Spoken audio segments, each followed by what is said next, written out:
ഉടനെ അയോധ്യയിൽ എത്തണമെന്ന് ഒരു ഭടൻ കേകയത്ത് വന്ന് സന്ദേശം അറിയിച്ചത് മാത്രമേ ഓർമ്മയുള്ളൂ. പിന്നെ അങ്ങോട്ട് ദുരന്തങ്ങളുടെ ഘോഷയാത്രയായിരുന്നു. അച്ഛൻ്റെ മരണവിവരം, അമ്മ അച്ഛനോടും ജ്യേഷ്ഠനോടും കാണിച്ച ക്രൂരത, ജ്യേഷ്ഠൻ്റെ വനയാത്ര, അവസാനമായി ഇതിനെല്ലാം ഹേതുവായത് താനാണെന്ന തിരിച്ചറിവ്. എത്രയും പെട്ടെന്ന് ജ്യേഷ്ഠനെ തിരിച്ചു കൊണ്ടുവരാൻ ഭരതൻ അമ്മമാരോടും സഹോദരനോടും കൂടി ചിത്രകൂടത്തിൽ.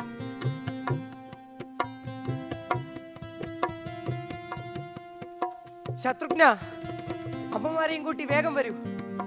ഭരിദ്വാജ മുനി അരുൾ ചെയ്ത സ്ഥലത്ത് നാം എത്തിച്ചേർന്നിരിക്കുന്നു. ദയാവാരിധിയായ എന്റെ ജ്യേഷ്ഠനെ ഞാനിന്ന് കാണും.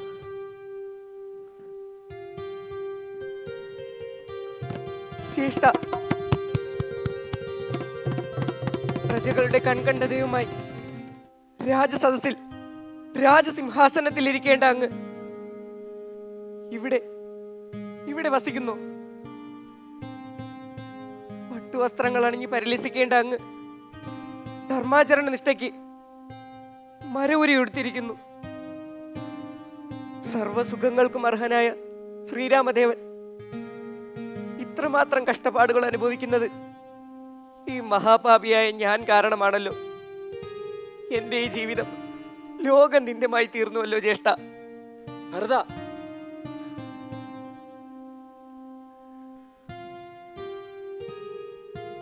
പിതാവ് എവിടെ? അവിടെ പിതാവിനെ തനിച്ചാക്കിയാണോ നിങ്ങളേവരും ഇങ്ങോട്ടേക്ക് വന്നത്? അവിടെ സത്യവിക്രമിയായ എന്റെ പിതാവിനെ നീ സശ്രദ്ധം ശുശ്രൂഷിക്കുന്നില്ലേ?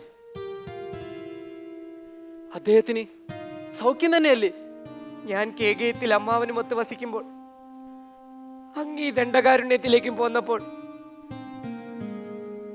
നമ്മുടെ പിതാവ് സജ്ജനപ്രിയനായ മഹാരാജാവ് അമരേന്ദ്ര ലോകത്തേക്ക് യാത്രയായി. ജ്യേഷ്ഠത്തിൽ ലക്ഷ്മണൻ വന്നിച്ച് അവിടെ നീ കാനനത്തിലേക്ക് പോന്നപ്പോൾ ഉണ്ടായ വിയോഗ ദുഃഖമാണ് പിതാവിനെ സ്വർഗലോകമേറ്റിയത്. ജ്യേഷ്ഠ, അങ്ങുടൻ പിതാവിന് ഉദയക്രിയ നടത്തണം. എന്താണ് ഭരത നീ പറയുന്നത്? നമ്മുടെ പിതാവ് നിര്യാതനായെന്നോ? ഇതോടെ ഞാനൊരു അധമനായി തീർന്നിരിക്കുകയാണ്. ഭരത, നീയും ശത്രുഘ്നും കൃതാർത്ഥരാണ്. ശേഷക്രിയകളെങ്കിലും ചെയ്യുവാൻ കഴിഞ്ഞല്ലോ. എന്റെ പിതാവിന്റെ കർണമധുരമായ വാക്കുകൾ ഞാനിനി എങ്ങനെ കേൾക്കും? ജ്യേഷ്ഠ, അങ്ങ് എഴുന്നേൽക്കൂ ജ്യേഷ്ഠ. ഇത്രയും വേഗം പിതാവിന് ഉദയക്രിയ നടത്തണം. ഏറ്റവും പ്രിയപ്പെട്ടവർ നൽകുന്നതത്രേ പരലോകഗതന് ഏറ്റവും അനശ്വരമായിട്ടുള്ളത്.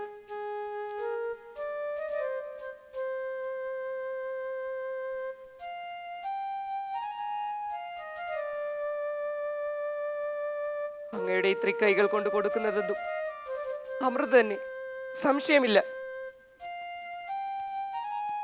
അഭിവന്ദ്യനായ പിതാവേ, ഇതവിടത്തേക്ക് സിദ്ധിക്കുമാറാകട്ടെ.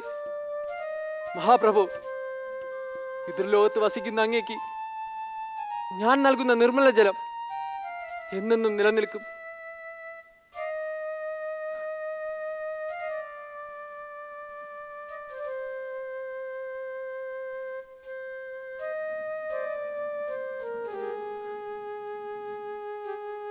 ഭരത, ഇത് എന്താണെന്ന് നീ പറഞ്ഞു കേൾക്കാൻ നമുക്ക് ആഗ്രഹമുണ്ട്. മരവുരിയും എടുത്ത് ജടയുമേന്തി രാജ്യത്തിൽ നിന്ന് പുറത്തു പോകാനും നാട് വിട്ട് കാട് പോകാനുമുള്ള കാരണം എന്തെന്ന് നിനക്കറിയാമോ? ദുഷ്കര സത്യം ചെയ്ത് ജ്യേഷ്ഠനുപേക്ഷിച്ച് പിതാവ് സ്വർഗലോകം പോകി. ഇതിനെല്ലാം കാരണം എന്റെ മാതാവ് കൈകേയിയാണ്. എന്നേക്കുമായി കീർത്തി നശിക്കുവാനുള്ളതാണ് മാതാവ് ചെയ്തു വെച്ചത്. നാടു നേടിയല്ല, വിധവയായ ദുഃഖം കൊണ്ട് കൃഷയായി എന്റെ മാതാവ് കൊടിയ നരകത്തിൽ പതിക്കാതിരിക്കില്ല.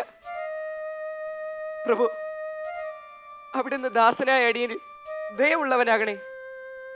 അങ്ങ് രാജ്യം സ്വീകരിച്ച് അഭിഷേകം ചെയ്യണം. അങ്ങയുടെ പരിപാലനം കൊണ്ട് ഭൂമിയെ വിധവയല്ലാതാക്കണേ.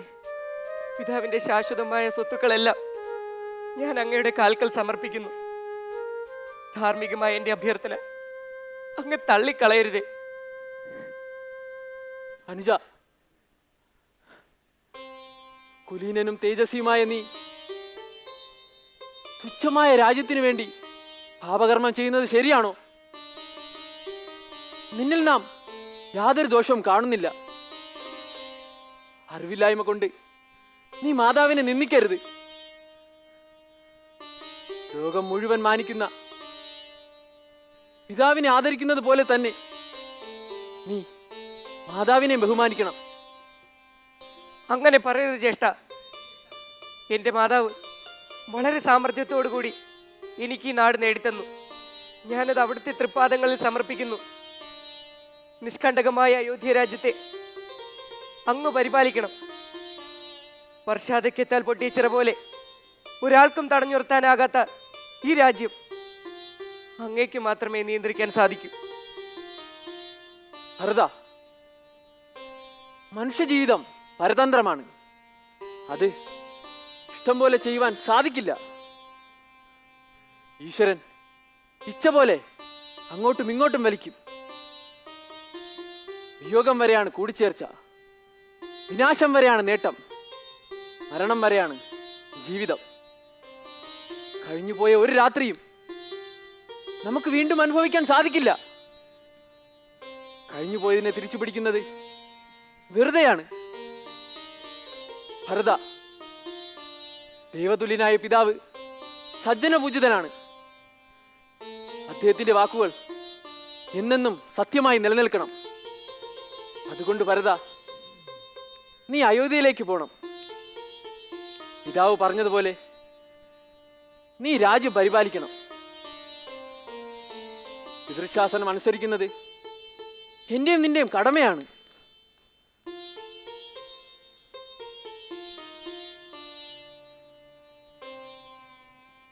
ജ്യേഷ്ഠ, പിതാവിന്റെ ആജ്ഞയിൽ അടിയുറച്ചു നിൽക്കുന്ന അങ്ങേ എനിക്കെന്നല്ല ആർക്കും പിന്മടക്കി കൊണ്ടുപോകാൻ സാധിക്കില്ല. അയോധ്യ എന്ന ഈ വൻ രാജ്യം ഒറ്റയ്ക്ക് ഭരിക്കുവാനുള്ള കഴിവ് എനിക്കില്ലതാനും. ഈ പൊന്നണി പാദുകങ്ങളിൽ വെച്ച അങ്ങയുടെ തൃപ്പാദങ്ങളാണ് സർവ്വലോകങ്ങൾക്കും അവലംബം. അതുകൊണ്ട് ആ പാദങ്ങൾ പതിഞ്ഞ പാദുകങ്ങൾ എനിക്ക് സമ്മാനിച്ചാലും ജ്യേഷ്ഠ. ഭരത, സമ്മാനിച്ചാലും ജ്യേഷ്ഠ.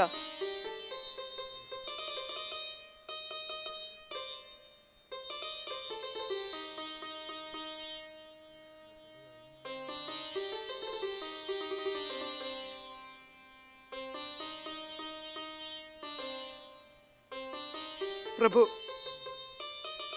രാജരാജേന്ദ്ര 14 വത്സരം കായികനികൾ ഭക്ഷിച്ച് ജഡാവൽക്കലങ്ങൾ ധരിച്ച് അയോധ്യ നഗരിക്ക് വെളിയിൽ അങ്ങയുടെ പ്രത്യാഗമനവും കാത്ത് നാളുകൾ എണ്ണി എണ്ണി ഈ ഭരതൻ ജീവിക്കും.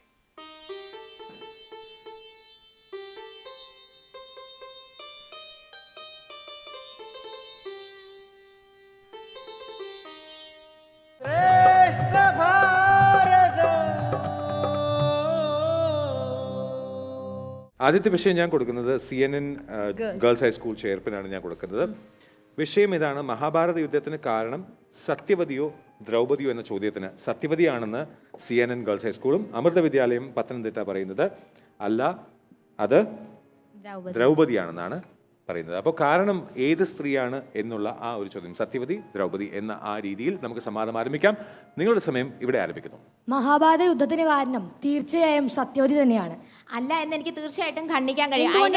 വ്യക്തമായ കാരണങ്ങളുണ്ട്, നിരവധി കാരണങ്ങളുണ്ട്. ഒന്നാമത്തേതായിട്ട് ദ്രോണരോട് സത്യവതി ചെയ്ത ഒരു അധർമ്മ പ്രവൃത്തിയുടെ ഫലമായി സത്യവതി ഇടപെടുന്നു. ഒരു നിമിഷം, ആദ്യത്തെ ആ പോയിന്റ് കേട്ടോളൂ, പറയൂ. സത്യവതിയുടെ 2 പുത്രന്മാരും അകാലത്തിൽ മരണമടഞ്ഞിരിക്കുകയായിരുന്നു. ആ സമയത്ത് കുലം നിലനിർത്താൻ എന്താണ് വഴിയെന്ന് ആലോചിച്ചിരിക്കുമ്പോൾ രാജ്യനീതി എന്ന് പറഞ്ഞ് വ്യാസനെ കൊണ്ട് ഗർഭധാനം നടത്താൻ തീരുമാനിക്കുന്നു.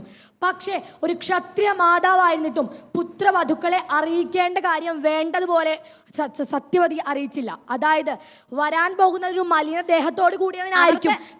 എന്നാൽ നിങ്ങൾ അവനെ സ്വീകരിക്കണം. തീർച്ചയായിട്ടും അങ്ങനെയല്ല എന്ന് എനിക്ക് അഭിപ്രായം പറയാൻ സാധിക്കും. കാരണം അവരുടെ രാജ്യം ആരെങ്കിലും ഭരിച്ചേ തീരൂ. അതിന് സത്യവതിക്ക് തലമുറ ഉണ്ടായേ തീരൂ. അതിനു വേണ്ടിയിട്ടാണ് വ്യാസനോട് ഗർഭധാരണം ചെയ്യുവാൻ വേണ്ടി പറയുന്നത്. ഞങ്ങളുടെ വാദം ഇതാണ്, ദ്രൗപദി തന്നെയാണ് മഹാഭാരത യുദ്ധത്തിന് കാരണം. അതിന്റെ കാരണം ഇതാണ്, പ്രധാനപ്പെട്ട കാരണം പാഞ്ചാലി വസ്ത്രാക്ഷേപം തന്നെയാണ്. അതിനും കാരണമായത് ദുര്യോധനനെയും കർണനെയും ദ്രൗപദി അപമാനിക്കുന്നുണ്ട്. ദുര്യോധനെ ദ്രൗപദി വീട്ടിൽ വന്ന അതിഥി മയം നിർമ്മിച്ചു കൊടുത്ത കൊട്ടാരത്തിൽ ദുര്യോധനൻ വരുമ്പോൾ അവിടെ വെച്ച് സ്ഥലജല ഭ്രമം ഉണ്ടാവുകയും അവിടെ വീട്ടമ്മയായ ദ്രൗപദി അതിഥിയായി വന്ന ദുര്യോധനെ അപമാനിക്കുകയാണ് ചെയ്യേണ്ടത്. തീർച്ചയായിട്ടും ഒരു വീട്ടമ്മ അങ്ങനെ കാണിക്കാൻ പാടില്ല. വിഷമം ഉണ്ടാക്കുന്നുണ്ട്. തെളിയിക്കാൻ പറ്റും എങ്ങനെയാണ് ദ്രൗപദി അപമാനിക്കുന്നത് ദുര്യോധനനെ? തീർച്ചയായിട്ടും അപമാനിക്കുന്നത് എങ്ങനെയാണെന്ന് എനിക്ക് പറയാൻ കഴിയും. കാരണം ദ്രൗപദിയും ഭീമനും കൂടി ദുര്യോധന സ്ഥലജല ഭ്രമം ഉണ്ടാകുമ്പോൾ ചിരിക്കുകയാണ് ചെയ്യുന്നത്. എന്നാൽ മൃഡാനന്ദ സ്വാമികളുടെ മഹാഭാരതത്തിൽ അങ്ങനെ മഹാഭാരതത്തിൽ പറയുന്നത് ഞാൻ പറയാം. നിങ്ങൾ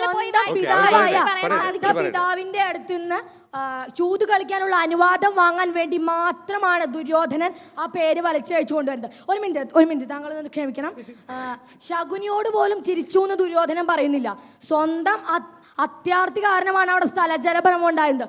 ഒരു സ്ത്രീകൾ അവിടെ ഉണ്ടായിരുന്നില്ല.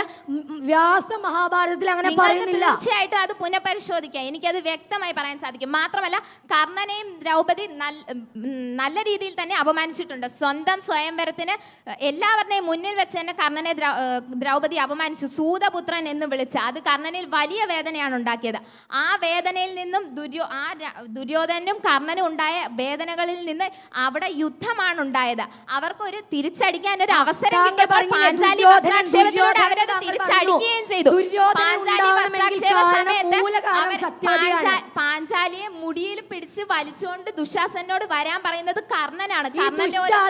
കർണൻ മാത്രമാണ്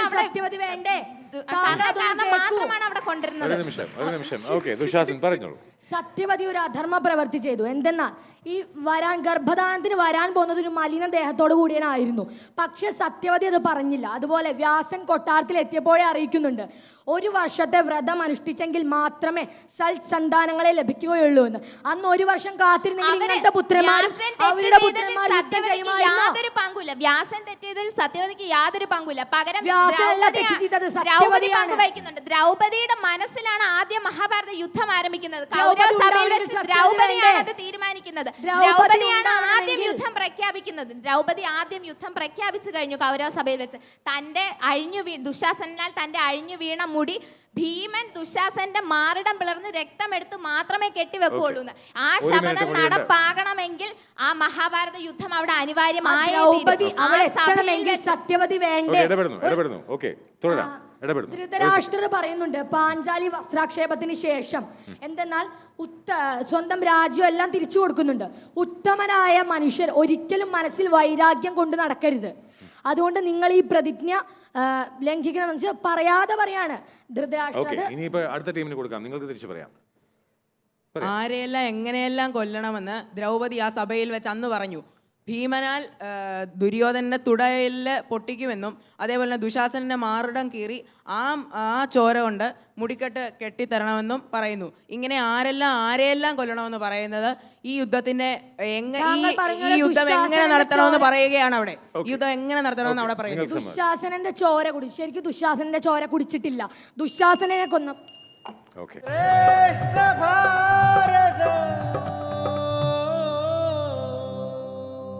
സുഗ്രീവ രാഘവന്മാരഗ്നിസാക്ഷിയായി സഖ്യവും ചെയ്തു പരസ്പരം കാര്യവും സിദ്ധിക്കുമെന്നുറച്ചാത്മഖേദം കളഞ്ഞ് ഉത്തുംഗമായ ശൈലാഗ്രേ മരുവിനാ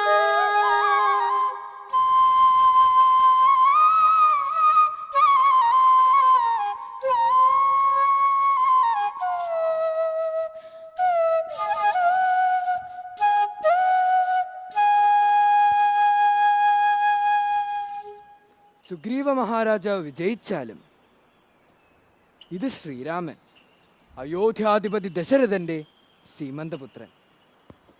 ഇത് അദ്ദേഹത്തിൻ്റെ അനുജൻ ലക്ഷ്മണൻ, ശ്രീരാമചന്ദ്രദേവന്റെ ധർമ്മപത്നിയായ സീതാദേവിയെ രാക്ഷസനായ രാവണൻ കട്ടോണ്ടുപോയിരിക്കുന്നു. ആ ദേവിയെ വീണ്ടെടുക്കാൻ അങ്ങയുടെ സഹായം തേടുകയാണ് ഈ രാജകുമാരൻ. പ്രഭു, അവിടുന്ന് മഹാപരാക്രമി, ധർമ്മമൂർത്തി, അങ്ങനോട് സഖ്യമാശിക്കുന്നു എന്നത് തന്നെ എനിക്ക് ശക്തി പകരുന്നു. എന്നുമെന്നും നശിക്കാത്ത സ്നേഹപാശം കൊണ്ട് നമുക്ക് ദൃഢമായി ബന്ധിക്കാം. ശ്രീരാമചന്ദ്ര, പകയും വൈരവും ഉടലാർന്നതുപോലെ ഭീകരനായ ബാലിയെ ഭയന്ന് ഈ ദുർഗമ വനത്തിൽ ഉഴന്നു നടക്കുകയാണ് ഞാൻ. എൻ്റെ പത്നിയും അപഹരിക്കപ്പെട്ടു. ഇപ്പോൾ എനിക്കുള്ളത് ഭയം മാത്രം. ഈ അവസ്ഥയിൽ എന്നെ രക്ഷിക്കാൻ അങ്ങല്ലാതെ മറ്റൊരാളില്ല. അല്ലയോ വാനര രാജാവേ, മിത്രഭാവം ഉപകാരങ്ങൾക്ക് കൂടി ഉതകുന്നതാണ്. അങ്ങയുടെ പത്നി അപഹരിച്ച ബാലിയെ ഞാൻ വധിക്കും. അതേ മഹാത്മൻ, ബാലി എനിക്ക് ജ്യേഷ്ഠനാണ്. പക്ഷേ ഇന്ന് അയാൾ എനിക്ക് ശത്രുവാണ്. എനിക്ക് ആപത്ത് വരുത്താൻ വെമ്പി നടക്കുന്ന ബാലിയെ എങ്ങനെ വധിച്ചാലും അതെനിക്ക് സമ്മതവും സന്തോഷവുമാണ്. ആ മട്ടിൽ എനിക്ക് ഭീതി ഒഴിഞ്ഞ് ശാന്തി കൈവന്നാൽ അങ്ങയുടെ സഹധർമ്മിണി ഏതന്യലോകത്താണെങ്കിലും ഞാൻ കണ്ടെത്തിയിരിക്കും. സുഗ്രീവ മഹാരാജാവേ, കണ്ടെത്താമെന്നും കൊണ്ടുവരാമെന്നൊക്കെ പറയുന്നത് എളുപ്പമാണ്. പക്ഷേ എവിടേക്കാണ്, ഏത് ദിക്കിലേക്കാണ് എൻ്റെ വൈദേഹി ആ രാക്ഷസൻ കൊണ്ടുപോയതെന്ന് പോലും അറിയാതെ? പ്രഭു, അങ്ങയുടെ പ്രിയ പത്നിയെ ഈ തെക്ക് ദിക്കിലേക്കാണ് കൊണ്ടുപോയതെന്ന് ഞാൻ ഊഹിക്കുന്നു. രാമ, രാമ, ലക്ഷ്മണ എന്നൊക്കെ ആർത്തു കരയുന്ന ഒരു സ്ത്രീയെയും കൊണ്ട് ഭീകരനായ ഒരു രാക്ഷസൻ ആകാശമാർഗെ പോകുന്നത് കണ്ടിരുന്നു. ഇവിടെ ഈ ഋഷ്യമൂകാചലത്തിൽ ഇരിക്കുന്ന ഞങ്ങളെ കണ്ടിട്ട് അവർ സ്വന്തം ആഭരണങ്ങൾ ഉത്തരീയത്തിൽ പൊതിഞ്ഞ് വലിച്ചെറിഞ്ഞിട്ടുണ്ടായിരുന്നു. ഞങ്ങൾ അത് എടുത്തു വെച്ചിട്ടുണ്ട് പ്രഭു, കണ്ടാലും. നീല,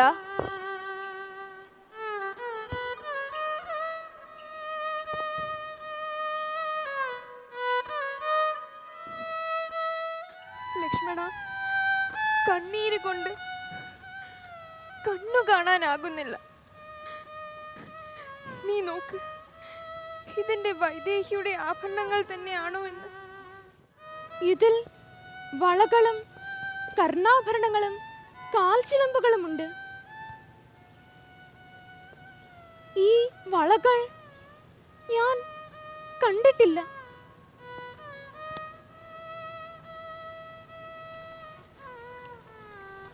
കർണാഭരണങ്ങൾ എന്റെ കണ്ണിൽ പെട്ടിട്ട് തന്നെയില്ല. പക്ഷേ ഈ കാൽച്ചിലമ്പുകൾ, ഇതെനിക്കറിയാം. നിത്യവും ജ്യേഷ്ഠത്തിയുടെ പാദവന്ദനം നടത്തുന്ന എനിക്ക് ഈ കാൽച്ചിലമ്പുകൾ തിരിച്ചറിയുവാൻ പ്രയാസമില്ല ജ്യേഷ്ഠ. ഇത് ജ്യേഷ്ഠത്തിയുടെ ഇത് തന്നെ.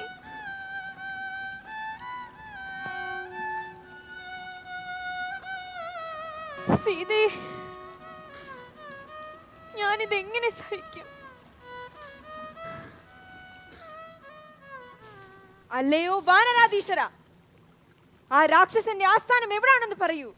ഹൃദയം ഞാൻ അവനെ വധിക്കും. ശ്രീരാമപ്രഭു, ആ രാക്ഷസന്റെ വാസസ്ഥാനത്തെക്കുറിച്ചോ പരാക്രമത്തെക്കുറിച്ചോ ഇപ്പോൾ എനിക്ക് ഒന്നും അറിയില്ല. എങ്കിലും ഒന്നുറപ്പു തരുന്നു, അങ്ങേക്കും ജാനകി ദേവിക്കും ഒത്തുചേരാൻ ഏതാണോ ശരിയായ വഴി, ആ വഴി ഞാൻ കണ്ടെത്തിയിരിക്കും. രാവണനെ വധിക്കുന്ന അങ്ങയുടെ പൗരുഷം കണ്ട് ആനന്ദിക്കാൻ ഞങ്ങൾ ഇപ്പോൾ തന്നെ സജ്ജരാവുകയാണ്. അങ്ങ് മനഃശാഞ്ചല്യം വെടിഞ്ഞ് ധൈര്യവാനായിരുന്നാലും വിവേകം വെടിഞ്ഞ് പാരവശ്യം പൂണ്ടിരിക്കുന്ന മനുഷ്യൻ ഭാരം കൂടിയ തോണി ജലത്തിൽ മുങ്ങിപ്പോകുന്നത് പോലെ ശോകത്തിൽ മുങ്ങിപ്പോകും. അവന്റെ വീര്യം പ്രയോജനശൂന്യമായി പോകും. അതുകൊണ്ട് ധീരനായിരിക്കൂ പ്രഭു, ധീരനായിരിക്കൂ. ശരിയാണ്. താങ്കൾ ഉത്തമ സ്നേഹിതന്റെ ധർമ്മം അനുഷ്ഠിച്ചു. അതിന് നന്ദി. നന്ദി.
അമൃതേശ്വരിയേ നമഃ.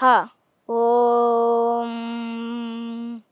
അഥ ഷോഡശോऽധ്യായः. ദേവാസുരസമ്പദ്വിഭാഗയോഗः. ശ്രീഭഗവാനുവാച.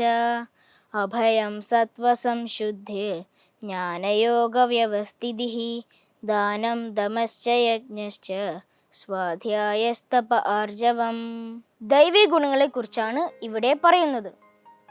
ഭയമില്ലായ്മ, അന്ധകരണത്തിൻ്റെ ശുദ്ധി, തന്നിൽ നിന്ന് അന്യമായി ഒന്നുമില്ല എന്ന് ദൃഢമായ വിശ്വാസം, ഇന്ദ്രിയ നിയന്ത്രണം, എന്തും പങ്കിടാനുള്ള മനസ്സ്, യജ്ഞങ്ങൾ, ഈശ്വരനോട് സമർപ്പിച്ചിട്ടുള്ള പ്രവൃത്തി, വേദപഠനം, തപസ്, ആർജവം, ഇതൊക്കെ ദൈവീ ഗുണങ്ങളായിട്ടാണ് പറയുന്നത്. 9-ാം അധ്യായത്തിൽ ദൈവി, ആസുരി, രാക്ഷസി തുടങ്ങിയ ജീവന്മാരുടെ സ്വഭാവങ്ങളെക്കുറിച്ച് സൂചിപ്പിച്ചു. ഇവിടെ അതിനെ തന്നെ വിശദീകരിച്ച് പറയുകയാണ്. ഈ സംസാര ചക്രത്തിൽ നിന്നുള്ള മോചനത്തിന് വേണ്ടിയാണ് നമ്മൾ ഈ ദൈവീ ഗുണങ്ങളെ സ്വീകരിക്കുന്നത്. നല്ലതിനെയും ചീത്തയെയും തിരിച്ചറിഞ്ഞ് നല്ലതിനെ സ്വീകരിക്കാൻ വേണ്ടിയാണ് ഇവിടെ ഈ ഗുണങ്ങളെക്കുറിച്ച് വിശദീകരിച്ച് പറയുന്നത്. അഭയം എന്നാൽ ഭയമില്ലായ്മ എന്നാണ്. ഒരു പ്രതിസന്ധി ഘട്ടത്തിൽ പോലും ഭയമില്ലാതെ ധർമ്മമാർഗത്തിൽ ചരിക്കാൻ കഴിയുന്നതാണ് ഇവിടെ ഉദ്ദേശിക്കുന്നത്. അതിന് വിഭീഷണൻ നല്ലൊരു ഉദാഹരണം. സ്വന്തം ജ്യേഷ്ഠ സഹോദരൻ തന്നെ അധർമ്മത്തിനു വേണ്ടി യുദ്ധം ചെയ്യാൻ ഒരുങ്ങുമ്പോൾ അത് അധർമ്മമാണെന്ന് മനസ്സിലാക്കി അതിനെ വിട്ട് ജ്യേഷ്ഠന്റെ ശത്രുപക്ഷത്ത് പോയി ചേരാൻ കാണിച്ച ആ നിർഭയതയാണ് നമ്മൾ മാതൃകയാക്കേണ്ടത്. നമ്മുടെ അമ്മയ്ക്ക് പോലും ആദ്യകാലങ്ങളിൽ ആധ്യാത്മിക കാര്യങ്ങളിൽ താല്പര്യമില്ലാത്തവരിൽ നിന്നും ധാരാളം എതിർപ്പുകൾ നേരിടേണ്ടി വന്നിട്ടുണ്ടെങ്കിലും അവിടെയെല്ലാം അമ്മ തൻ്റെ ധർമ്മത്തിൽ നിന്നും ഒരൽപ്പം പോലും വ്യതിചലിക്കാതെ തന്നെയാണ് മുൻപോട്ട് പോയത്. ആ നിർഭയത കൊണ്ട് തന്നെയാണ് വെറും 4ാം ക്ലാസ്സുകാരിയായ അമ്മയ്ക്ക് ഈ ലോകം മുഴുവൻ ചുറ്റി സഞ്ചരിച്ച് തൻ്റെ ധർമ്മത്തെ പ്രചരിപ്പിക്കാനും കഴിഞ്ഞു. അടുത്തതായി മനസ്സിൻ്റെ ശുദ്ധിയെക്കുറിച്ചാണ് പറയാൻ പോകുന്നത്. അതായത് അകത്തെ ശുദ്ധി. മനസ്സിന് ലോകകാര്യങ്ങളിലാണ് താല്പര്യമെങ്കിൽ ഈശ്വരനെ അറിയാനും അത് ദൃഢപ്പെടുത്താനും ഒരു താല്പര്യവും വരില്ല. ദാനത്തെക്കുറിച്ചാണ് അടുത്തതായി പറയുന്നത്. നല്ലതെല്ലാം തനിക്ക് മാത്രമായി മാറ്റിവെച്ച് മോശമായതെല്ലാം കൊടുക്കുന്നതല്ല ദാനം. മറ്റുള്ളവർ തന്നെ പോലെ തന്നെയാണെന്നറിഞ്ഞ് തനിക്കുള്ളതിൽ നിന്ന് ഒരു പങ്ക് കൊടുക്കാൻ തയ്യാറാകുന്നതാണ് ദാനം. അമൃതസേതു ഉദ്ഘാടനത്തിനായി അന്നത്തെ Indian president doctor APJ Abdul Kalam Amritapuri ആശ്രമത്തിൽ എത്തിയപ്പോൾ അദ്ദേഹം പറഞ്ഞു, അമ്മയിൽ നിന്ന് പഠിച്ച പാഠം കൊടുക്കുക കൊടുക്കുക കൊടുക്കുക എന്നതാണ് എന്ന്. സനാതന ധർമ്മത്തിൽ പറയുന്ന ഈ ദാനത്തിന്റെ മഹനീയ മാതൃകയാണ് അമ്മ. ദമത്തിലൂടെ ലഭിക്കുന്നത് മനസ്സിന്റെ ശാന്തിയാണ്. ഭഗവത്ഗീതയെ പോലുള്ള ആധ്യാത്മിക ഗ്രന്ഥങ്ങൾ പഠിക്കുന്നത് തന്നെ മനഃശാന്തിക്ക് വേണ്ടിയാണ്. ഇനി യജ്ഞങ്ങളെ കുറിച്ച് പറയുമ്പോൾ ബ്രഹ്മയജ്ഞം എന്നാൽ ശാസ്ത്ര പഠനം, പാഠനം, പിതൃക്കളെ ഉദ്ദേശിച്ച് ചെയ്യുന്നവ, ദേവന്മാരെ ഉദ്ദേശിച്ച് ചെയ്യുന്നവ, അതിഥി പൂജ തുടങ്ങിയ മനുഷ്യരെ ഉദ്ദേശിച്ച് ചെയ്യുന്നവ, മറ്റു പ്രാണികൾക്ക് ആഹാരം കൊടുക്കുന്ന ഭൂതയജ്ഞം ഒക്കെ ഇതിൽ വരും. സ്വാധ്യായം എന്ന് പറയുമ്പോൾ ദിവസവും ശ്രദ്ധയോടെ ആധ്യാത്മിക ഗ്രന്ഥങ്ങൾ പാരായണം ചെയ്യുന്നതാണ്. തപസ് എന്നാൽ ഭോഗങ്ങളിൽ നിന്നും മനഃപൂർവ്വം മാറി നിൽക്കുക എന്നതാണ്. ആർജവം എന്നാൽ ഉള്ളിലെ വിചാരവും പുറത്തെ പ്രവൃത്തിയും തമ്മിൽ യോജിപ്പുണ്ടാവുക എന്നതാണ്. ഇവിടെ പറഞ്ഞിരിക്കുന്ന ദൈവീ സമ്പത്തുകളെല്ലാം പരസ്പരം ബന്ധപ്പെട്ട് കിടക്കുന്നതാണ്. എന്നാൽ ഈ മൂല്യങ്ങൾ ബോധപൂർവം ആത്മാർത്ഥതയോടെ അനുവർത്തിക്കാനാണ് ശ്രമിക്കേണ്ടത്. ഭാരതീയരെ സംബന്ധിച്ച് ഈ ധാർമ്മിക മൂല്യങ്ങൾ സ്വർഗത്തിലേക്ക് പോകാൻ വേണ്ടിയുള്ളതല്ല, മനുഷ്യ മനസ്സിൽ ഒളിഞ്ഞിരിക്കുന്ന ആ പാവന ഗുണങ്ങളെ ഉണർത്തി വികസിപ്പിക്കാനുള്ള ഉപായങ്ങളാണ്. ഓം അമൃതേശ്വരിയേ നമഃ.